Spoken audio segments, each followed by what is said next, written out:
Mission प्रवक्ता के online platform पर आप सभी का हार्दिक स्वागत है। मिशन प्रवक्ता का जो ध्येय वाक्य है कि आप यहाँ आए हैं स्टूडेंट बनकर, लेकिन भरोसा रखिए आप निकलेंगे प्रवक्ता बनकर। जैसा कि TRE4 का आगाज़ हो चुका है और हमने अरस्तु से अपना शुरुआत किया हुआ था, क्योंकि प्लेटो का वीडियो ऑलरेडी चैनल पर पड़ा हुआ है, जो उसके मुख्य पॉइंट टॉपिक है उस पर वीडियो पड़ा हुआ है। अरस्तु का पार्ट 1 के बारे में भी हम लोगों ने कुछ डिस्कस किया हुआ था, जो बचा खुचा था आज कंप्लीट हो जाएगा। इसको आप काम करते समय या किसी भी परिस्थिति में आप इसको सुन सकते हैं। इस चीज़ को ध्यान में रखते हुए यह वीडियो बनाया गया है। चलते हैं अपने टॉपिक की तरफ। उसी कड़ी में अरस्तु के थ्योरी में हमने राज परिवार तक का अध्ययन किया हुआ था। अब आता है स्वर्णिम मध्यमान का नियम। यह क्या है? तो आप लोग एक औसत का तर्क सुने होंगे। आप लोग जो है औसत का तर्क सुने होंगे। यह क्या है? यह अरस्तु की पुस्तक जो एथिक्स है उसमें इसका वर्णन मिलता है, क्योंकि अरस्तु जो है अनुभववादी और व्यवहारिक था। अतः उसने जो है अति सर्वत्र वर्जते सिद्धांत को अपनाया। एक सिद्धांत है ना, अति सर्वत्र वर्जते, उस सिद्धांत को अपनाया और उसने मध्यम मार्ग का चयन किया। यही जो मध्यम मार्ग है, यही जो है औसत का तर्क कहलाया। तो क्वेश्चन जो बनता है कि औसत का तर्क क्या है, तो किसने दिया? अरस्तु ने दिया। नंबर एक बात, कहाँ पे दिया? एथिक्स नामक अपनी पुस्तक में दिया। है क्या? ये मध्यम मार्ग है। इसमें इसका जो आदर्श है वह दो आदर्श निहित है। वह कौन कौन सा? तो पहला समानता, समानता, और दूसरा सहमति। समानता क्या है? जैसा कि मैंने परिवार के समय बताया था ना कि परिवार एक असमानताओं का समूह है, तो वह राज्य के बारे में बताता है कि राज्य जो है समानता का मार्ग है। और दूसरी चीज सहमति, वह कहता है राज्य वह अच्छा होता है जहां अमीर व गरीब के बजाय मध्यम वर्गीय लोग ज्यादा होते हैं, फिर वहां क्रांति नहीं होती। आगे क्रांति का टॉपिक है तो उस पर डिस्कस किया जाएगा। उन्होंने कहा कि राज्य वह अच्छा होता है जहां पे ना तो लोग ज्यादा अमीर हों या ज्यादा गरीब हों, बल्कि मध्यम वर्ग के लोग ज्यादा। इसी के साथ साथ अरस्तु जो है मिश्रित संविधान और मध्यम मार्ग पर ज्यादा जोर देता है। आगे देखते हैं। आगे जैसा कि हम लोग दास प्रथा पर चर्चा कर ही रहे थे और दास प्रथा आ भी गया। अरस्तु जो है दास प्रथा का कट्टर समर्थक था। वह अपनी जो पुस्तक है पॉलिटिक्स, उसका जो प्रथम भाग है, इसमें उसने दास प्रथा का समर्थन किया हुआ है।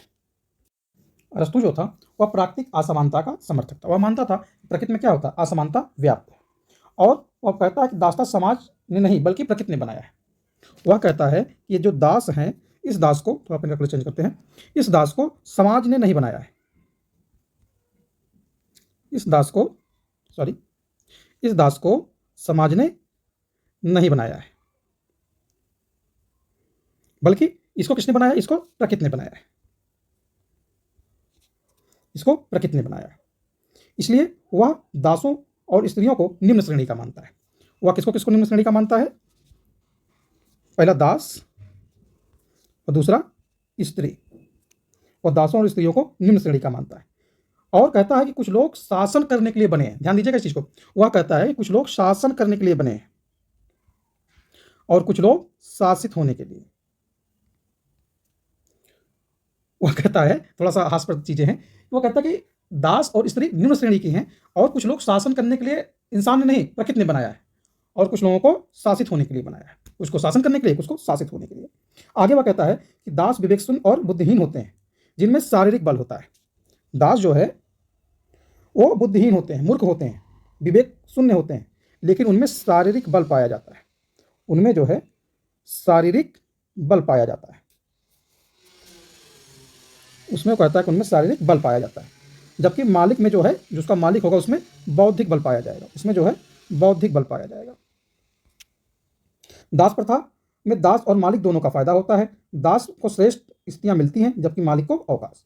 वह कहता है कि दास को श्रेष्ठ स्थिति मिलती है, अच्छा कल्चर मिलता है, और मालिक उसके जो दास का मालिक है उसको अवकाश मिलेगा। क्या मिलेगा? अवकाश मिलेगा। और जब उसको अवकाश मिलेगा तो राज्य के बारे में कुछ सोच सकता है। आगे अरस्तु कहता है कि जो कोई स्वभाव से अपना नहीं बल्कि दूसरे का है वह दास है। वह दास की परिभाषा देते हुए कहता है कि जो स्वभाव से अपना नहीं है, जो स्वभाव से अपना नहीं है वह क्या है? वही दास है। मतलब यदि आप किसी दूसरे के कहने पे कोई काम करते हैं तो आप दास हैं, आप मालिक नहीं, आप क्या हैं? आप दास हैं। आगे वह कहता है कि दासों के साथ मानवीय व्यवहार किया जाना चाहिए। दासों के साथ मतलब उसको एक मानव मानना चाहिए, मानवीय व्यवहार करना चाहिए, जिसके मानवीय व्यवहार जब आप करेंगे तो उसके अंदर भी सद्गुण का विकास होगा, और जब उसके अंदर सद्गुण का विकास हो जाए तो उसे आप दासता से मुक्त कर दीजिए। यानी वह कहता है कि दासता अस्थायी होती है। दासता जो है क्या है, अस्थायी है, मतलब अस्थायी नहीं है। वह कहता है मालिक को चाहिए कि उसे ऐसा इन्वायरमेंट, ऐसा माहौल उत्पन्न करे कि उस दास के अंदर भी विवेक का उदय हो, बुद्धि का उदय हो, और जब उसके अंदर बुद्धि और विवेक का उदय हो जाए उसको दासता से मुक्त कर देना चाहिए। वह कहता है कि दासता दो प्रकार की होती है, पहली स्वाभाविक दासता और दूसरी वैधानिक दासता। पहला स्वाभाविक दासता, दूसरा वैधानिक दासता। और अरस्तु कहता है कि स्वाभाविक दासता में मंदबुद्धि, अकुशल और अयोग्य लोग स्वाभाविक दास होते हैं। वैधानिक दासता में कहता है कि जो युद्धबंदी हैं उन्हें आप वैधानिक दास कह सकते हैं। दासों के बारे में वह कहता है स्वामी केवल दास का ही स्वामी नहीं, बल्कि दास केवल स्वामी का ही दास है। वह कहता है जो स्वामी होगा वह केवल दास का ही स्वामी नहीं है, जबकि दास केवल स्वामी का ही दास है। मतलब कहता है कि मान लीजिए आप किसी के, कोई व्यक्ति किसी का गुलाम है तो सिर्फ उसी का गुलाम होगा, और मालिक ऐसा नहीं कि सिर्फ उसी का मालिक है, वह और भी दासों का मालिक हो सकता है। आगे वह कहता है कि संपत्ति दो प्रकार की होती है, सजीव, वह दासों को संपत्ति में गिनता है, मतलब पूंजी में गिनता है, संपत्ति में गिनता है। वह कहता है कि पारिवारिक संपत्ति दो प्रकार की होती है, सजीव, जिसमें दास और पशु को शामिल करता है। निर्जीव संपत्ति में मकान, खेत, अचल संपत्ति को मानता है। इस प्रकार वह दास को सजीव संपत्ति मानता है। इसी कड़ी में हम चलते हैं आगे। प्लेटो का जो अगला विचार है वह है विधि का शासन। इसमें क्या है, विधि का शासन मतलब rule of law, rule of law. इसमें कहता है, ऐसा अरस्तु पहला विचारक था जिसने व्यक्ति के शासन के को इनकार करके कानून के शासन की वकालत किया। पहली बार उसने कहा कि व्यक्ति का शासन नहीं होना चाहिए, बल्कि किसका शासन होना चाहिए, कानून का शासन होना चाहिए। चीज यहीं पे आप कंफर्म कर लीजिएगा, जो विधि के शासन का जो सर्वप्रथम वर्णन है ना वो अरस्तु ने किया था, लेकिन इसका सबसे बेहतरीन उदाहरण डायसी के, जब आप डायसी पढ़ेंगे तो डायसी के कृत में मिलता है। आगे अरस्तु कहता है कि कानून का शासन एक व्यक्ति के शासन से बेहतर होता है। जो कानून का शासन है वह एक व्यक्ति के शासन से बेहतर होता है। यही वह अपने गुरु प्लेटो से अलग हो जाता है, क्योंकि प्लेटो जो है व्यक्ति के शासन, घुमा फिरा के और दार्शनिक राजा की तैयारी करता है ना प्लेटो, तो वह एक व्यक्ति के शासन की तरफ अग्रसर होता है। लेकिन वहीं अरस्तु जो है विधि के शासन की तरफ अग्रसर होता है। इसीलिए रूल ऑफ लॉ के कारण ही उसे संविधानवाद का पिता भी कहा जाता है। रूल ऑफ लॉ के कारण ही उसको संविधानवाद का पिता भी कहा जाता है। देखिए यह जो रूल ऑफ लॉ है ना,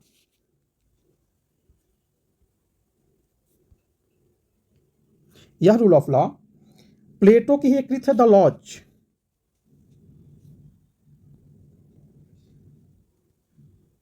द लॉज इसमें मिलता है, जहां प्लेटो दार्शनिक राजा को सर्वोत्तम शासक मानता है, इसके विपरीत में अरस्तु कानून की सर्वोच्चता को स्वीकार करता है। अरस्तु कहता है कि सत्ता चाहे एक व्यक्ति के पास हो या बहुसंख्यक के पास हो, उसका प्रयोग कानून के अनुसार ही होना चाहिए।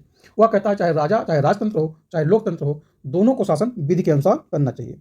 अरस्तु स्वयं में कहता है कि जो कानून को शासन करने देता है और ईश्वर और तर्क बुद्धि को शासन करने देता है, परंतु जो मनुष्य को शासन करने देता है वह एक तरह से पशु को शासन करने देता है। मतलब कहता है यदि आप मनुष्य को शासन करने दे रहे हैं, मतलब आप एक पशु को शासन करने दे रहे हैं, क्योंकि लालसा एक हिंसक पशु है, क्योंकि मनुष्य के अंदर हमेशा लालसा आ ही जाएगी, आज नहीं तो कल। उसके अंदर राग द्वेष के कारण मनुष्य का जो मन है उसको भ्रष्ट कर सकता है, चाहे वह मनुष्य जात का शिरोमणि ही क्यों ना हो। जैसे कुछ लोग कास्टिज्म को मानते हैं ना, चाहे वो कितना भी उच्च वर्ग का हो, उसके अंदर आज नहीं तो कल राग द्वेष आदि की भावना आ ही जाएगी। लेकिन जहां कानून की बात है, कानून तर्क बुद्धि का घोतक है। कानून जो है तर्क बुद्धि का घोतक है, जो किसी लालसा से विचलित नहीं होता। इसलिए कानून का शासन सर्वोपरि होता है। आगे की कड़ी में हम देखते हैं कि अरस्तु के संपत्ति संबंधी विचार। संपत्ति संबंधी विचारों में, जैसा कि अभी हमने इसकी चर्चा किया हुआ था, वह एक कहता है कि व्यक्तिगत और निजी संपत्ति, इसे वह सबसे खतरनाक स्थिति मानता है। वह कहता है पहला व्यक्तिगत संपत्ति और व्यक्तिगत प्रयोग यदि हो रहा है तो सबसे खतरनाक स्थिति है। दूसरा कहता है कि सार्वजनिक अधिकार और सार्वजनिक प्रयोग यह व्यवहारिक नहीं है। वह कहता है कि सार्वजनिक अधिकार, व्यक्तिगत प्रयोग तीसरे नंबर पे। वह कहता है कि सार्वजनिक अधिकार और व्यक्तिगत प्रयोग यह भी समाजवाद के अनुसार है। आगे वह कहता है चौथे नंबर पे कि व्यक्तिगत अधिकार, सार्वजनिक प्रयोग, अरस्तु इसे सबसे ज्यादा व्यवहारिक और लाभदायक मानता है। वह कहता है कि किसी भी संपत्ति का जो अधिकार हो वह कैसा हो, वह व्यक्तिगत हो, कैसा हो, वह व्यक्तिगत हो। लेकिन उसका प्रयोग सार्वजनिक होना चाहिए, उसका प्रयोग जो है सार्वजनिक होना चाहिए। इस टॉपिक पर अरस्तु के गुरु प्लेटो से अरस्तु की नहीं बन रही थी, क्योंकि प्लेटो जहां संपत्ति का साम्यवाद लागू करता है, वहीं अरस्तु संपत्ति को उदत गुणों के विकास के लिए आवश्यक मानता है। अरस्तु का मानना है कि संपत्ति जो व्यक्ति के विकास के लिए आवश्यक है, इसलिए वह प्लेटो का विरोध करता है। लेकिन एक चीज ध्यान दीजिएगा, अरस्तु अधिक संपत्ति एकत्र करने का भी विरोध करता है। वह संपत्ति का तो समर्थन करता है, वह पूंजी का, धन का समर्थन करता है, लेकिन अत्यधिक अति सर्वत्र वर्जते, मैंने शुरू में ही बताया था कि प्लेटो अति सर्वत्र वर्जते का विरोध का फॉलो करता है, मध्यम मार्ग का चयन करता है। इसलिए कहता है कि आपके पास संपत्ति उतनी होनी चाहिए जितना आप उसको सर्वाइव कर ले जाइए। इसलिए कहता है कि बहुत अधिक संपत्ति एकत्र करना उसी प्रकार की गलती होगी जैसे बहुत भारी हथौड़ा बनाना। इसीलिए वह क्षमता या योग्यता के सिद्धांत का भी समर्थक है। हमारा जो अगला टॉपिक है वह है नागरिकता। सर्वप्रथम नागरिकता के बारे में अरस्तु ने ही वर्णन किया था, लेकिन वह सबको नागरिक नहीं मानता है। वह जो है स्त्री, दास, बूढ़े, बच्चे,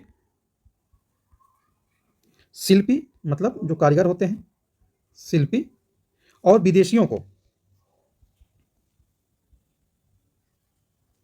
इतने लोगों को वह नागरिक नहीं मानता है। वह कहता है कि नागरिकता का जो आधार होगा वह मूल निवास, जन्मस्थान और कानूनी अधिकार नहीं होगा। आधार क्या होगा? विधायी व न्यायिक कार्यों में सक्रिय भागीदारी, मतलब आप विधि और न्यायिक जो प्रक्रिया है उसमें आप सक्रिय भागीदारी लेते हैं। दूसरा, आपके पास पर्याप्त अवकाश हो, आपके पास समय हो।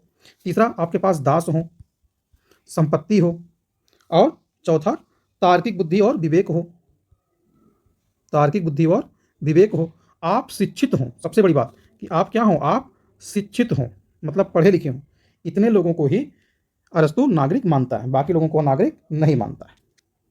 आगे हम देखते हैं कि क्रांति पर अरस्तु के क्या विचार हैं। समय अरस्तु कहता है कि यदि आपके संविधान में बड़ा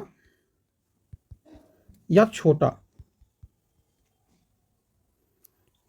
कोई भी परिवर्तन हो गया तो वही क्रांति है। यदि आपके संविधान में या तो कोई बड़ा परिवर्तन हो या छोटा परिवर्तन हो तो वही क्रांति है। जैसे आप राजतंत्र से लोकतंत्र आ गए या लोकतंत्र से कुलीन तंत्र आ गए तो भी क्रांति है। यदि आपने संविधान में बड़ा या छोटा भी परिवर्तन करते हैं तो भी एक क्रांति है। वह कहता है कि क्रांति को रोकने का सबसे बड़ा और सबसे अच्छा उपाय है कि मध्यम वर्ग का शासन। यदि आप क्रांति को रोकना चाहते हैं तो वह मध्यम वर्ग के शासन को प्रेफरेंस करता है, महत्व देता है।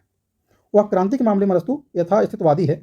उसने क्रांति के अध्ययन का उद्देश्य जो राजनीतिक स्थिरता को रोकने का उपाय बताया है। उसने कहा कि आप क्रांति को कई प्रकार से रोक सकते हैं, जैसे शक्ति पर नियंत्रण व उसका विभाजन करके, अर्थात शक्ति एक वर्ग के हाथ में ना हो। यदि शक्ति एक वर्ग के हाथ में नहीं होगी तो क्रांति नहीं होगी। वह कहता है जनता में संविधान और शासन के प्रति आस्था बनाए रखना। वह पहला क्या मानता है कि एक ही केंद्र बिंदु पे शासन या शक्तियाँ एकत्रित ना हो। दूसरा कहता है कि जनता में जो जनता है उसकी जो आस्था है वो राजा या संविधान में हो। आगे वह कहता है समान पद मिले सबको और सबको सम्मान मिले। वह पद और सम्मान को सबको भागीदारी मानता है। वह परिवर्तन के प्रारंभों को ही रोकना चाहता है। वह कहता है कि कोई भी परिवर्तन हो ही ना तो क्रांति नहीं होगी। वह आर्थिक असमानता को कम करना चाहता है। जब अमीर गरीब के बीच में खाई कम होगी तो क्रांति नहीं होगी। वह समाज में मध्यम वर्ग को बढ़ावा देने का प्रयास करता है। आगे वह संविधानों का वर्गीकरण के बारे में बताता है। इसका जो वर्गीकरण की जो प्रेरणा है वह उसके गुरु प्लेटो की कृति है द स्टेटमैन। इससे संविधानों के वर्गीकरण की प्रेरणा मिली। अरस्तु कहता है कि आप जिस प्रणाली से शासन करते हैं ना वही संविधान है। आप जिस माध्यम से शासन करते हैं वही संविधान है। प्लेटो और अरस्तु राज, समाज और सरकार, तीन चीज, पहला राज, दूसरा समाज और तीसरा सरकार, इन तीनों में भेद नहीं करते हैं। वह अरस्तु अपने जो रचना है पॉलिटी उसमें बचाव राज्य को स्वर्णिम मध्यम का संज्ञा देता है। वह कहता है जो मध्यम वर्ग का शासन है वह समानता और सहमति पर आश्रित है। इसलिए उसने वर्गीकरण को 6 भागों में बांटा है और उसने जो वर्गीकरण का आधार बताया है वह 2 मानकों को आधार बनाया। एक है संख्या, पहला संख्या और दूसरा शासन का उद्देश्य। दूसरा शासन का उद्देश्य।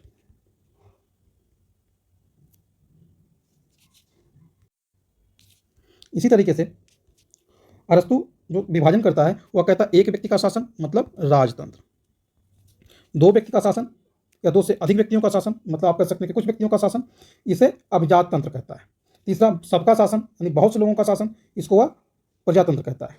लेकिन इसका जो डिवाइडेशन रूम है, पहला जो एक व्यक्ति का शासन होगा उसे समानतः हम राजतंत्र कहेंगे, लेकिन इसे वह निरंकुश तंत्र कहता है। पहला जो शासन है राजतंत्र को वह निरंकुश तंत्र कहता है। दूसरा जो कुछ व्यक्तियों का शासन है उसे वह अभिजात तंत्र कहता है, उसे वह अभिजात तंत्र कहता है। इसको वह गुट तंत्र भी कह देता है, इसको वह गुट तंत्र भी कह देता है। तीसरा बहुत से लोगों के शासन को वह संयंत्र या प्रजातंत्र कहता है, इसे वह लोकतंत्र या भीड़ तंत्र कहता है। और इसे वह मानता है कि सबसे निकृष्ट शासन है, कहने का मतलब कि वह जो है लोकतंत्र को सबसे निम्न प्रकार का शासन मानता है, राजतंत्र को नहीं मानता, लोकतंत्र को मानता है। ध्यान दीजिएगा इस चीज को कि अरस्तु राजतंत्र को सबसे निम्न प्रकार का शासन व्यवस्था नहीं मानता, वह जो है लोकतंत्र को सबसे निम्न प्रकार की शासन व्यवस्था मानता है, और गुटतंत्र यानी अभिजात तंत्र को ही सबसे सर्वश्रेष्ठ शासन व्यवस्था मानता है। आगे देखते हैं, आगे प्लेटो का न्याय। अरस्तु का न्याय, प्लेटो शब्द आ गया क्योंकि प्लेटो का न्याय बहुत फेमस है, उससे बहुत क्वेश्चन पूछा जाता है, लेकिन देखिए ध्यान दीजिएगा, अरस्तु का न्याय वैसा नहीं जैसा वह प्लेटो का न्याय है। इसका जो वर्णन है अरस्तु की पुस्तक एथिक्स में मिलता है, जिसमें वो दो प्रकार के न्याय की चर्चा करता है। पहला है सामान्य न्याय। सामान्य न्याय में प्लेटो आंतरिक न्याय को मानता है, यानी जो प्लेटो वाला न्याय है ना, अरस्तु का जो सामान्य न्याय है वो प्लेटो वाला आंतरिक न्याय है। यह पूर्ण न्याय है जो नैतिक और सद्गुणों की अभिव्यक्ति है। मतलब आप जो प्लेटो का न्याय पढ़े होंगे वही अरस्तु का सामान्य न्याय है। और विशेष न्याय क्या है? सामान्य न्याय का व्यवहार में उपयोग करना, क्रियान्वयन करना, यही उसका विशेष न्याय है। ध्यान दीजिएगा, अरस्तु का जो न्याय है दो भागों में विभाजित है, पहला सामान्य न्याय, दूसरा विशेष न्याय। सामान्य न्याय जो प्लेटो का न्याय है वो सामान्य न्याय है अरस्तु का। अरस्तु का विशेष न्याय क्या है कि प्लेटो का जो सामान्य जो न्याय है उसका व्यवहार में लाने की विधि को ही वह विशेष न्याय कहता है। आगे अरस्तु कहता है न्याय और कानूनों के बिना व्यक्ति निकृष्टतम पशु है, मतलब सबसे क्षुद्र पशु है। कानून और न्याय के कारण ही वह पशुओं से सर्वोत्तम है। यह जो कथन है वह उसने प्लेटो के लॉज से लिया है। अरस्तु कहता है न्याय और कानून के बिना व्यक्ति पशु है। यही न्याय और कानून ही है, यही जो न्याय और कानून, यही दो चीज ऐसी है जो पशु से व्यक्ति बनाती है। यह चीज उसने जो लिया हुआ है वह प्लेटो के लॉज से लिया हुआ है। आगे बर्कन ने इस न्याय अरस्तु के न्याय के बारे में कहा है कि अरस्तु का न्याय का जो शब्द है उसमें साधुता दिखती है। आगे इस सेशन का शायद अंतिम टॉपिक है महत्वपूर्ण कथन। तो महत्वपूर्ण कथन के बारे में प्लेटो अरस्तु को अकादमी का मस्तिष्क कहता था, अकादमी का मस्तिष्क कहता था। अकादमी यूरोप का जिसे पहला विश्वविद्यालय होने का गौरव प्राप्त है, जिसके स्थापनाकर्ता अरस्तु के गुरु प्लेटो थे। उन्होंने अरस्तु को अकादमी का मस्तिष्क कहा है। लाइसियम में अरस्तु घूमते हुए पढ़ाता था। एक बात बहुत है इंपॉर्टेंट है, जो लाइसियम क्या है? लाइसियम क्या है? लाइसियम अरस्तु के द्वारा खोला गया एक स्कूल था जिसमें अरस्तु घूमते हुए पढ़ाता था, इसलिए उसे भ्रमणशील दार्शनिक का विद्यालय कहा जाता है। क्वेश्चन पूछ सकता है कि भ्रमणशील दार्शनिक का विद्यालय किसे कहा जाता है? तो लाइसियम को कहा जाता है। लाइसियम क्या कहा जाता है? भ्रमणशील दार्शनिक का विद्यालय। इसी ने प्लेटो को पहला स्वप्नवादी और अरस्तु को पहला राजनीतिक वैज्ञानिक कहा है। विचारक है सिंक्लेयर ने कहा अरस्तु वहां से प्रारंभ करता है जहां प्लेटो छोड़ देता है। कैटलिन कहता है कि अरस्तु समान बुद्धि और स्वर्णिम मध्यम का उच्च देवदूत था। कैटलिन का कहना है कि अरस्तु समान बुद्धि तथा स्वर्णिम मध्यम का उच्च देवदूत था। मैक्सी कहता है या तो कोई राजनीतिक वैज्ञानिक प्लेटोवादी होगा या अरस्तुवादी। मैक्सी का कहना है कि या तो कोई राजनीतिक वैज्ञानिक या तो प्लेटोवादी होगा या अरस्तुवादी। बार्कर कहता है कि अरस्तु ने प्लेटो के द्वितीय सर्वोत्तम राज्य का अनुसरण किया है। इसी के साथ अरस्तु का जो सेशन था समाप्त होता है। ये ध्यान दीजिएगा, यह एक समरी है।